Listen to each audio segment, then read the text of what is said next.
So guys, काफ़ी long time के बाद मैं आज बॉटनी की वीडियो बनाने जा रही हूँ। उसमें यूनिट फर्स्ट के अंदर जो हमारे सारे चैप्टर्स हैं सब में जो हैं वैसे सारा समझने का ही है। ये आपने 12th या 11th में बहुत ईजी से पढ़ा होगा इन सबको। बस अगर आपको वो बेस याद है ना तो आप ये चीज़ें ईजिली याद कर सकते हो।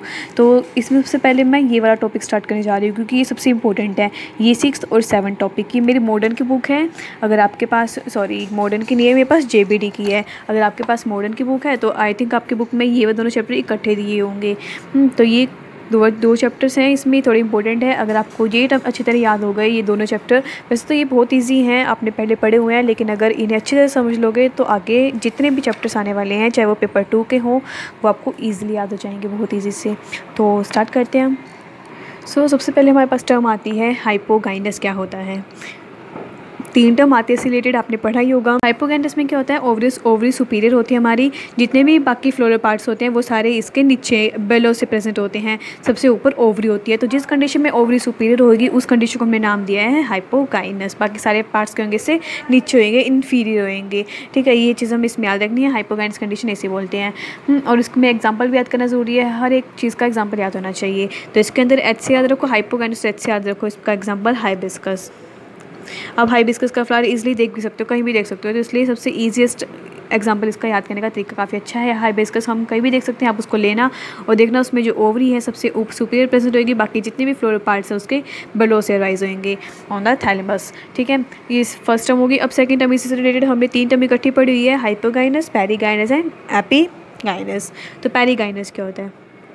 पेरिगाइनस में क्या होता है? यहाँ पे जो ओवरी होती है, यहाँ पे तो ऊपर वाली में क्या थी, ओवरी पूरी सुपीरियर थी, लेकिन यहाँ पे जो ओवरी होती है वो हाफ सुपीरियर होती है। हाफ सुपीरियर या फिर को हाफ इन्फीरियर। अगर डायग्राम बनाए तो डायग्राम भी इसी तरह कुछ ऐसा ही बनेगा। जैसे कि यहाँ पे क्या होता है, जो थैलेमस होता है वो कप शेप्ड होता है। तो यहाँ पे कहते हैं जो थैलेमस होता है वो कप शेप्ड होता है। लाइक जैसे कि मैं बना के दिखा देते हैं, ये थैलेमस है और यहाँ पे इसके अंदर ओवरी। ठीक है, ये ओवरी होगी। सॉरी, अच्छी तरह से नहीं बन पाया डायग्राम, बस एक बार समझना, समझने के लिए बता रही हूँ।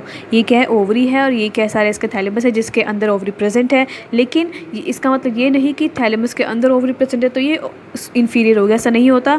ये हाफ इंच सुपीरियर होती है। जैसे मैंने थोड़ा सा हल्का सा थोड़ा इसको डीप बना दिया, हल्का सा ही थोड़ा ऊपर की तरफ होता है और फिर बाकी सारे फ्लोरल पार्ट्स इसके साइड से प्रेजेंट होते हैं। तो वो होती है पेरिगाइनस कंडीशन। और इसके अंदर एग्जाम्पल आता है, वैसे तो सारी थोड़े अजीब से एग्जाम्पल होंगे इसके अंदर। वैसे ये कंडीशन आपको थोड़ी देखने में भी टिपिकल पड़ती है। मान लो आप कोई फ्लावर लेते हो, ये जो हाइबिस्कस का फ्लावर है आपको इजीली मिल भी जाता है और इसको आप इजीली आइडेंटिफाई भी कर सकते हो कि हाँ इसके अंदर ओवरी सुपीरियर है। लेकिन इसमें थोड़ा सा देखने में दिक्कत आती है।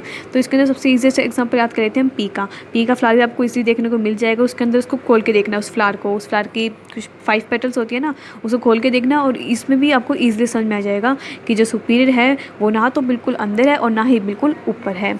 तो ये हमारी दूसरी टर्म भी होगी, कौन सी? पेरिगाइनस। अब हमारी थर्ड टर्म पढ़ते हैं। Third term is the epigynous. अभी हमने सबसे पहले क्या पढ़ा, जिसमें ओवरी सुपीरियर, फिर देन हाफ ही सुपीरियर, अब बिल्कुल ही इन्फीरियर हो जाएगी। तो इसमें क्या होती है? ओवरी इन्फीरियर, बिल्कुल अंदर की तरफ। ओवरी क्या होती है? इन्फीरियर होती है। और एग्जाम्पल हम डायग्राम बना लेते हैं। इसमें ओवरी इन्फीरियर कैसे होती है? ये है थैलेमस और इसके अंदर होती है ओवरी, बिल्कुल इसके वॉल से बिल्कुल अटैच, बिल्कुल कहते हैं ना बिल्कुल पैक्ड होती है, जैसे वैसे होती है इसके अंदर ओवरी। थैलेमस के अंदर बिल्कुल पैक्ड होती है ओवरी। और साइड में से जितने भी फ्लोरल पार्ट्स हैं सारे। तो इसमें क्या है? ओवरी बिल्कुल अंदर हो चुकी है और उसके ऊपर सारे जितने भी फ्लोरल पार्ट्स हैं सारे इसके ऊपर राइज करते हैं। तो इसलिए यहाँ पे ओवरी का इन्फीरियर है, बिल्कुल पैक्ड है किसके अंदर? थैलेमस के अंदर। तो यहाँ पे जो थैलेमस है वो कप शेप्ड होता है, बिल्कुल बंद होता है, बिल्कुल फ्लास्क शेप होता है जो कि इसको कवर कर लेता है बिल्कुल ही। इस वजह से ये जो ओवरी है वो इन्फीरियर हो जाती है। इसके अंदर एग्जाम्पल पढ़ सकते हैं हम कुकुर बीटा का, या फिर कोई एग्जांपल आपको याद हो तो वो पढ़ लेना। ठीक है, अब ये हम यहाँ पे हमारी 3 जो हमारी सबसे इम्पोर्टेंट है, ये मोस्टली पूछी भी जाती है पेपर्स में क्योंकि हम शुरू से पढ़ते आ रहे हैं। इसके अंदर एग्जांपल याद रखना है और सबके एक डेफिनेशन ऐसे याद रखना कि इसका जैसे कि हाइपोगाइनस मतलब जिसमें सुपीरियर ओवरी क्या होगी? सुपीरियर होएगी और इसमें थैलेमस थोड़ा कन्वेक्स शेप को होएगा और या फिर कुछ ऐसी चीज़ें में आपकी दी होगी। बाकी जितने भी फ्लोरल पार्ट्स हैं वो ऊपर ओवरी के बिलो लाई करेंगे अगर हम हाइपोगाइनेस कंडीशन की बात कर रहे हैं। तो जैसे मैंने आपको बताया ना डायग्राम देख के, वैसे आप डायग्राम देख देख के उसमें डेफिनेशन लिखते जाना, क्योंकि कई बच्चों ने कमेंट किया था कि मतलब आप थोड़ा डेफिनेशन भी बता दिया करो। तो गाइस मैं बता दूं कि डेफिनेशन काफ़ी लंबी हो जाती है लिखने में, तो इस वजह से वीडियो काफ़ी लंबी हो जाती है। तो वीडियो लंबी हो के ना कोई बहुत कम बच्चे देखते हैं, क्योंकि मेरे को भी ऐसे लगता है कि काफ़ी लंबी वीडियो हो गई तो ना डिप्रेशन सा पड़ता है एकदम दिमाग पे, कितनी लंबी वीडियो है, क्या कितना ज़्यादा मटेरियल होगा इस वीडियो में, ऐसा कुछ देखने से। तो मैं आपको जैसे सिंपली सब कुछ ईजीएस्ट करके बता देती हूँ कि हाँ, जैसे मैं आपको डायग्राम बताया, तो डायग्राम देख के आप कुछ भी लिख सकते हो उसके बारे में, जो आपको डायग्राम में दिख रहा है वो आप उसके बारे में लिख दो, क्योंकि ये बॉटनी है, जूलॉजी ही है।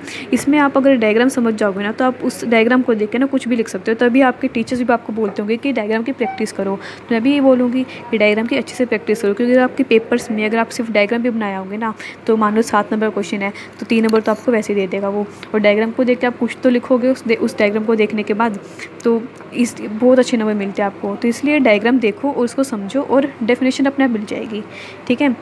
तो अगली पढ़ते हैं हम। अगला टॉपिक आता है फ्लोरल सिमेट्री।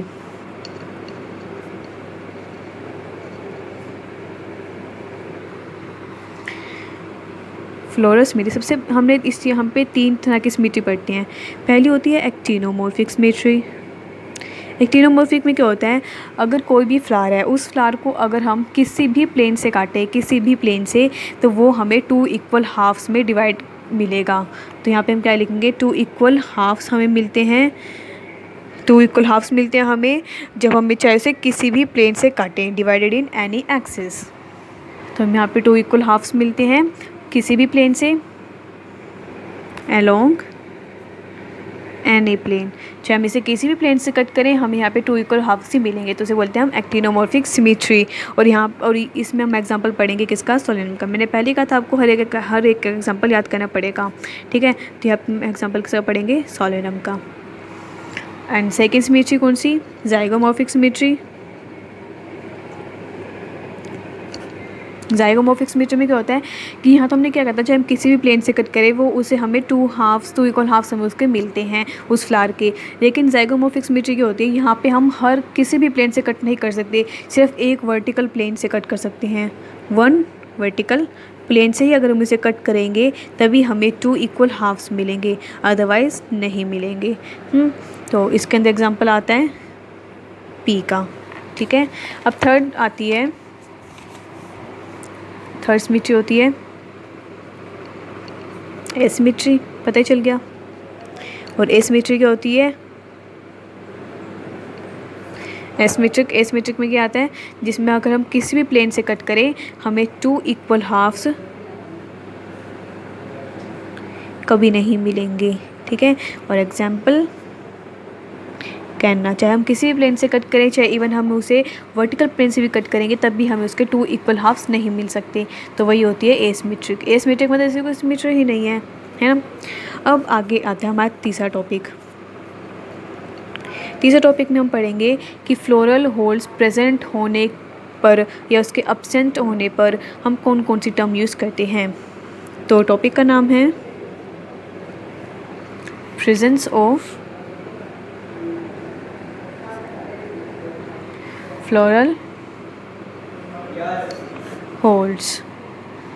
अगर किसी फ्लावर में सारे के सारे फ्लोरल पार्ट्स प्रेजेंट है तो हम उसे उस फ्लावर को बोलते हैं कंप्लीट।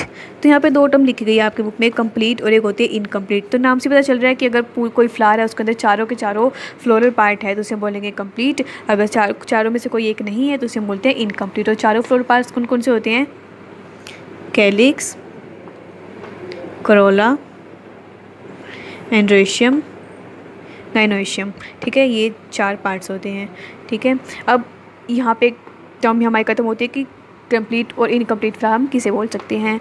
अगली एक इम्पोर्टेंट टर्म आती है, ये आपने पढ़ी भी होगी, पेरियांथ।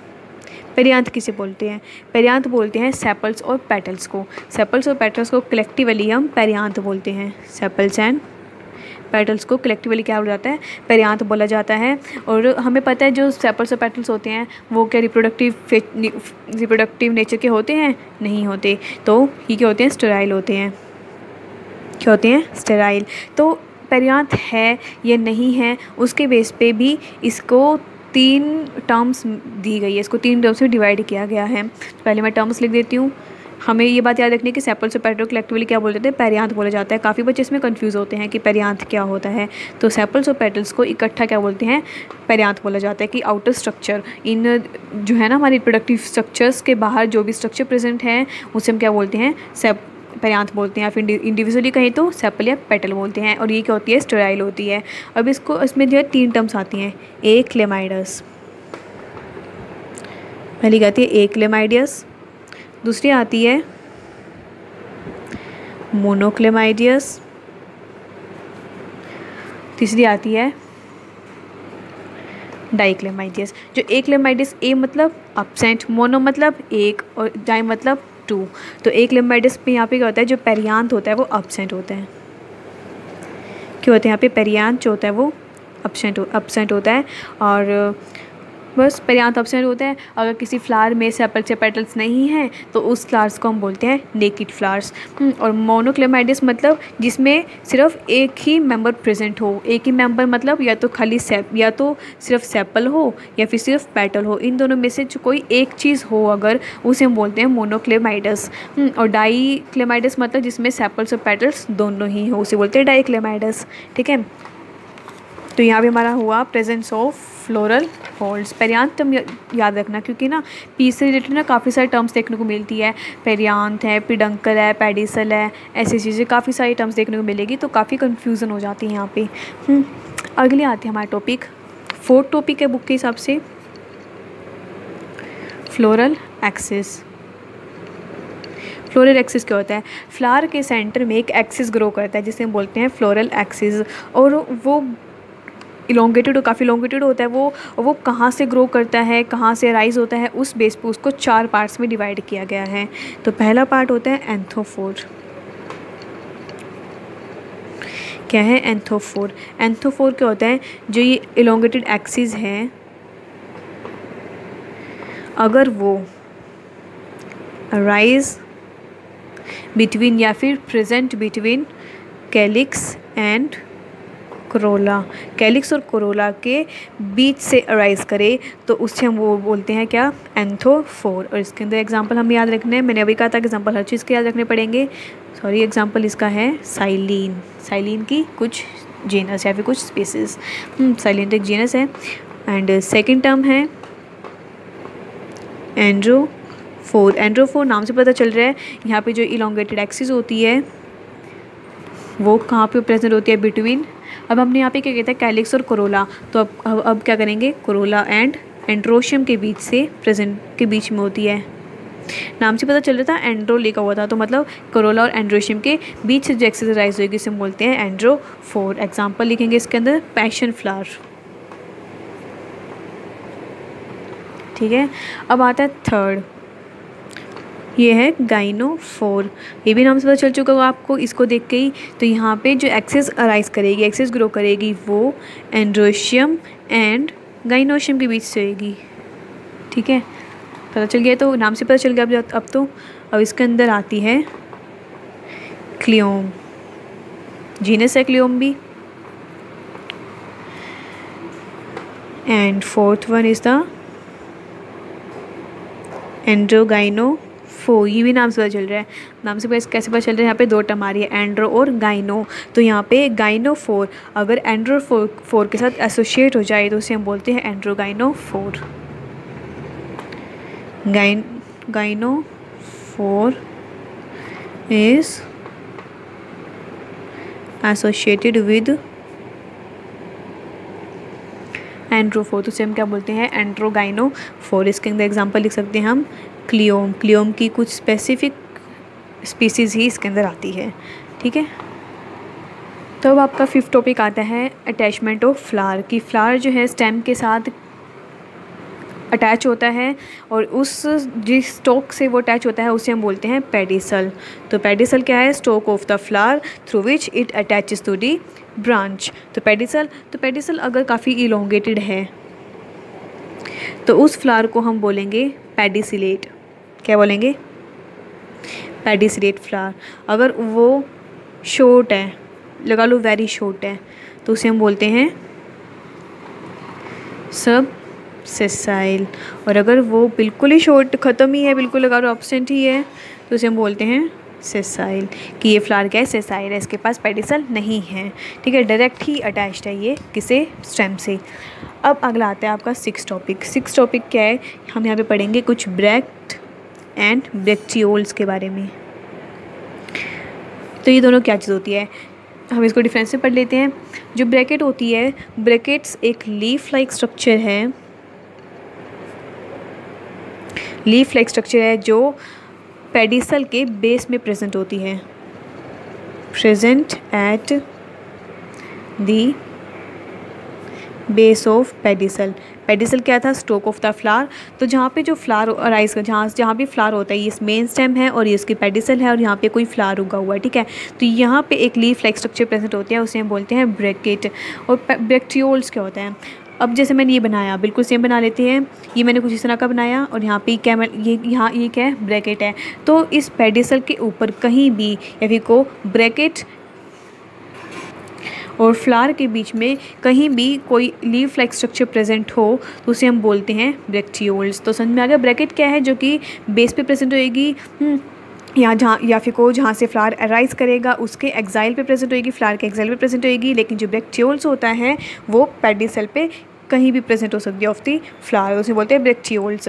एक थर्ड टर्म और आती है आपकी यहाँ पे इसी से रिलेटेड, वो होती है एपिकैलिक्स। क्या आती है, एपिकैलिक्स, होल ऑफ ब्रैक्टियोल्स।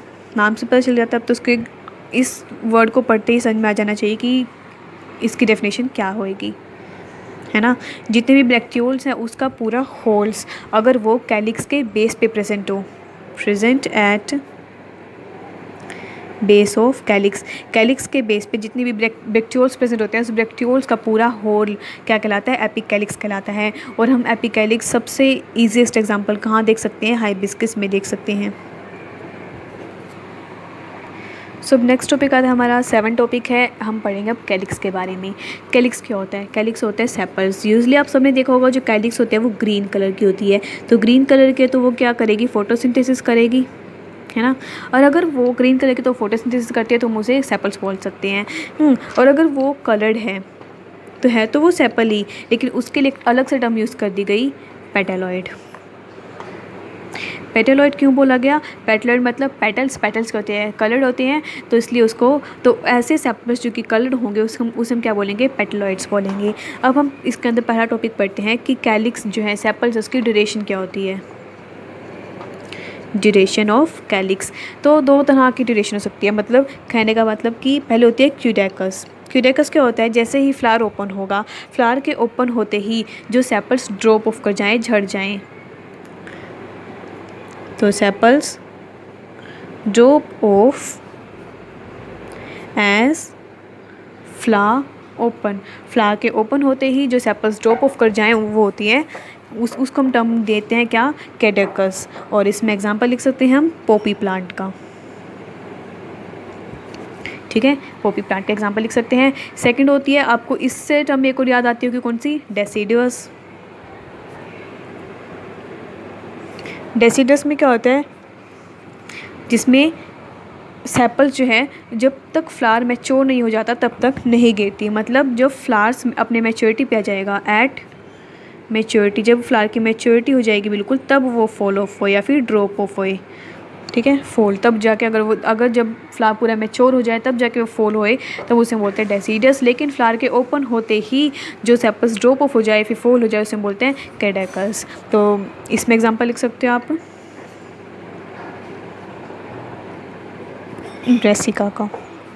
और एक और होती है, अब ये तो क्या था, फ्लावर के ओपन होते गिर गई, और ये क्या है, इसके मैच्योरिटी पे गिर जाना। और एक होती है परसिस्टेंट। परसिस्टेंट क्या होता है, पढ़ा है आपने कि जो लाइफ टाइम तक रहे, attached even to the ripe fruit, remain attached to fruit. और आपने देखा भी होगा काफ़ी हम हर जगह देखते हैं परसिस्टेंट को, तो बताओ कहाँ पे। सबसे पहले तो हम टोमेटो में देख सकते हैं, होता है ना, टोमेटो के ऊपर सेपल्स लगे होते हैं, या फिर हम ब्रिंजल में भी देख सकते हैं, है ना।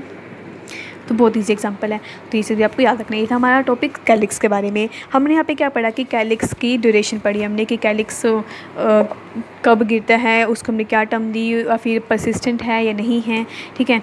तो अब हमारा तो कैलिक्स के अंदर टॉपिक आता है फॉर्म ऑफ कैलिक्स। फॉर्म्स मतलब कि कैलिक्स कैसा दिखता है, ठीक है। तो यहाँ पे दो तरह का होता है, या तो वो कैलिक्स क्या हो, फ्यूज्ड हो, सारे के सारे कैलिक्स क्या हो, फ्यूज्ड हो, ये सारे के सारे कैलिक्स क्या हो, फ्री हो। पढ़िए ना आप सब, मेरी दो टर्म आती है, फ्यूज्ड और फ्री। तो अगर वो फ्यूज्ड है तो उसे हमने नाम दिया था गैमोसेपेलस, और अगर वो फ्री है तो उसे नाम दिया जाता है पॉलीसेपेलस। अब जी गैमोसेपेलस पॉलीसेपेलस है, ये आगे खुद कई पार्ट्स में डिवाइडेड है। जैसे कि पहले बात करते हैं पॉलीसेपेलस की। पॉलीसेपेलस के अंदर आता है जिसमें क्या होता है, जो क्या है बात करें हम, सेपल्स जो है फ्री होंगे। तो इसके अंदर काफ़ी सारे टर्म्स आते हैं, जैसे कि पहले आते हैं इसमें टूथेड मतलब जिसमें जो सेपल्स के जो ऊपर वाला पोर्शन है, या फिर उसके जो टूथ हैं, सेपल्स के जो टूथ है या फिर सेपल्स के जो टीथ है। सिंपल कहने का मतलब है कि ऐसे नहीं कि हाँ किसी सेपल्स के टीथ होने लगे, कोई बात नहीं है। बस सिंपल सी बात क्या कही है कि जो सेपल्स का सबसे ऊपर वाला पोर्शन होता है, जो बिल्कुल अबव वाला होता है, जो थोड़ा पॉइंटेड होता है, उसे हमने टीथ बोल दिया। अगर वो फ्री है और बाकी पार्ट फ्यूज्ड है तो उसे बोलते हैं टूथेड। सेकंड आता है फिड में क्या होता है, जिसमें जो सेपल्स होंगे वो हाफ फ्यूज्ड होंगे, हाफ फ्री होंगे। हमें तो फ्री का देखना है, हाफ क्या होंगे, फ्री होंगे। और अगला होता है पार्टाइट में क्या होंगे कि जिसमें पार्टाइट में क्या होएगा, जिसमें जो सेपल्स होंगे वो हाफ से ज़्यादा फ्री होंगे, मतलब थोड़ा सा पार्ट ही फ्यूज्ड होएगा, बाकी सारा फ्री होएगा। पार्टाइट मतलब पार्शियली, है ना। तो एक लास्ट होता है कोनेट में क्या होएगा, जो सेपल्स का सिर्फ छोटा सा पोर्शन, हल्का सा वेरी लिटिल पोर्शन ही फ्यूज्ड हो, बाकी सारा फ्री हो। तो इसके अंदर काफ़ी सारे डायग्राम्स हैं, तो मैं आपको डायग्राम्स दिखा देती हूँ, लेकिन अभी नहीं दिखाऊंगी, पहले हम इसके बारे में ऊपर लेते हैं गैमोसेपेलस के बारे में। तो आपको एक कठिन डायग्राम दिखा दूँगी इनके बुक से। अगली आती है गैमोसेपेलस में भी ऑलमोस्ट एग्जांपल सेम ही हैं, जैसे कि सेम तो नहीं है, सॉरी अलग ही हैं। तो सबसे पहला आता है कंपेन्यूलेट। इसके अंदर जो सेपल्स हैं, हमने क्या कहा था, गैमोसेपेलस कौन से होते हैं, जो फ्यूज्ड होते हैं। तो कंपेन्यूलेट में क्या होता है, जो भी सेपल्स फ्यूज्ड हुए हैं वो अपनी अपनी एक शेप बना लेते हैं। तो उस शेप के बेस पे हमने गैमोसेपेलस को इतने पार्ट्स में डिवाइड करा है। तो पहला पार्ट आता है कंपेन्यूलेट में जितने भी वो हैं सारे सेपल्स हैं वो फ्यूज्ड होकर एक बेल शेप स्ट्रक्चर बना लेते हैं। कैसी बेल शेप स्ट्रक्चर। जैसे आती है कपलेट नाम से पता चल रही है, इसमें कप शेप होती है। अगली आती है यूरिक्युलेट, इसमें अर्न शेप होती है, ठीक है। सारा अब तो बहुत ईजी है। इनफंडिबुलम, अगली आती है इनफंडिबुलम आपने सबने पढ़ा। इनफंडिबुलम क्या होता है, फनल शेप को ही हम इनफंडिबुलम बोलते हैं, तो इन फनल शेप्ड। अगली आती है ट्यूबुलर मतलब ट्यूब शेप्ड। अगली आती है बाइलेबिएट। जो लेबिएट वर्ड है ये कहाँ से आया, ये लिप से आया है। तो यहाँ पे जो कैलिक्स है वो टू लिप्स में डिवाइड होता है। यहाँ पे क्या होती है, 2 लिप्स बन जाती है कैलिक्स की। अगला आता है स्पर्ड मतलब यहाँ पे जो कैलिक्स है, सेपल सेल का कैलिक्स, उसके अंदर कुछ स्पर लाइक या फिर को बीक लाइक स्ट्रक्चर बन जाती है, जिसे बोलते हैं स्पर। मतलब यहाँ पे स्पर की फॉर्मेशन हो जाती है। स्पर क्या होता है, बीक लाइक स्ट्रक्चर थोड़ी सी। तो लिख देते हैं बस, स्पर होते हैं, यहाँ पे स्पर आ जाते हैं। स्पर से ना एक एग्जांपल याद आता है इसका, लार्कस्पर, तभी उसका नाम रखा गया था। कौन सा, लार्कस्पर, आपने सबने पढ़ा होगा, इसका एग्जांपल है। और अगली आते हैं पेपर्स, और एक और होती है स्पाइनस से नाम से पता चल रहा है कि यहाँ पे जो कैलिक्स है फिर सेपल्स हैं वो किस में बदल जाते हैं, स्पाइन्स में एक्सटेंड हो जाते हैं। और पेपर्स में यहाँ पे जो कैलिक्स है या फिर जो सेपल्स है वो किस में, हेयर्स में चेंज हो जाते हैं, फिर को हेयर्स में मॉडिफाई हो जाते हैं। तो ये थे आपके सारे सेपल्स के बारे में पूरी इन्फॉर्मेशन। तो इसमें कुछ इसके फंक्शन भी है, जैसे कि हमने अभी क्या पढ़ा कि अगर सेपल्स ग्रीन हैं तो हम उसे क्या बोलते हैं, मतलब सेपल्स ग्रीन ही होता है ऑलमोस्ट, तो वो क्या कर सकता है, अगर ग्रीन है तो फोटोसिंथेसिस शो कर सकता है, फोटोसिंथेसिस फंक्शन कर सकता है, तो उसका फंक्शन हो चुका है, एक फोटोसिंथेसिस करेगा। मैं आपको बुक से दिखा देती हूँ।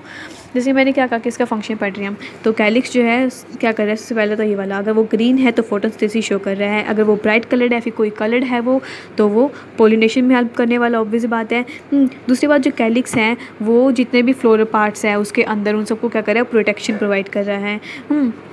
या फिर हमने क्या कहा, अभी हमने क्या देखा, सी हमने काफ़ी सारे मॉडिफिकेशंस देखी, जैसे कि हमने कहा पेपर्स देखा, पेपर्स में हेयर्स थे, तो हेयर्स अगर है तो वो मतलब डिस्पर्जल में हेल्प कर रहा है ना, पोलन ग्रेन से, फिर किसी की भी डिस्पर्जल में हेल्प कर रहा है, या फिर कोई फ्लावर को उड़ाने में हेल्प कर रहा है, हेयर्स की वजह से थोड़ी वो फ्लफ़ी से हो जाएंगे, है ना, तो उसमें डिस्पर्सल में हेल्प हो रहा है।